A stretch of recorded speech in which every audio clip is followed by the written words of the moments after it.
So I'm a little bit embarrassed because, yeah, I don't know. Like dogs and carriages are, I don't know, kind of embarrassing. I wouldn't walk her around my neighborhood because I would really be embarrassed. But, yeah, she's getting old and she's like 14 and a half and she just can't keep up with the boys. And, you know, we end up walking. I could walk backwards faster, you know. We can't go very fast. And, you know, and she gets a little limpy afterwards too. And I don't know. So I can't use this carriage on all the hikes we go on.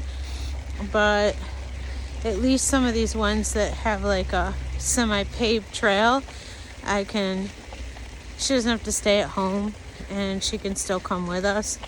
So yeah, my friend loaned this to me.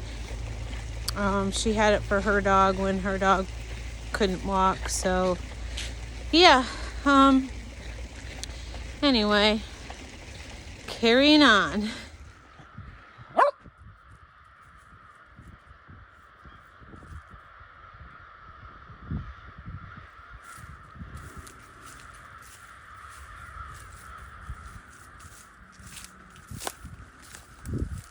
Can't see him now.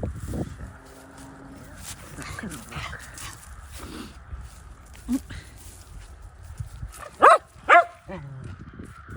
Oh, here we go. Can't really. Yeah, can see him a little better now. Shh. So many crows.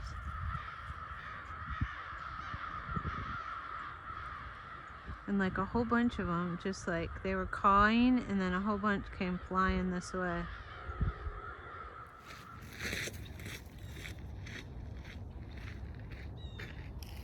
Move.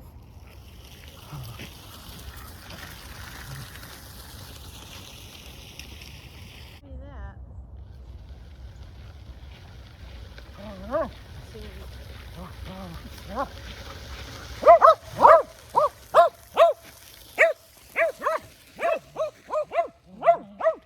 So here's my thoughts on the carriage.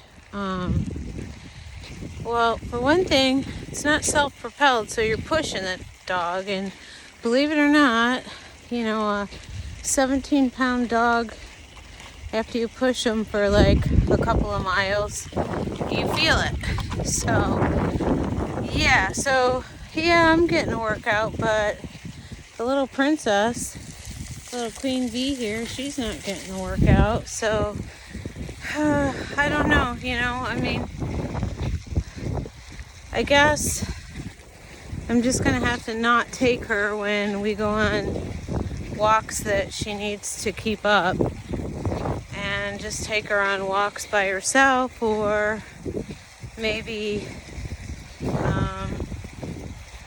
you know, walks that are not too strenuous for her, and ones that we can, you know, take our time.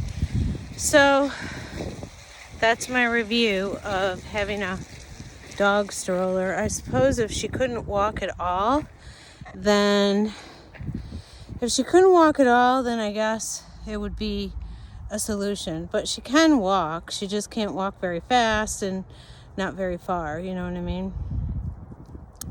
So I see some blue sky behind me. That's awesome. Anyway, I'm going home to scrape the walls and get them ready for painting. All right, have a good one, guys.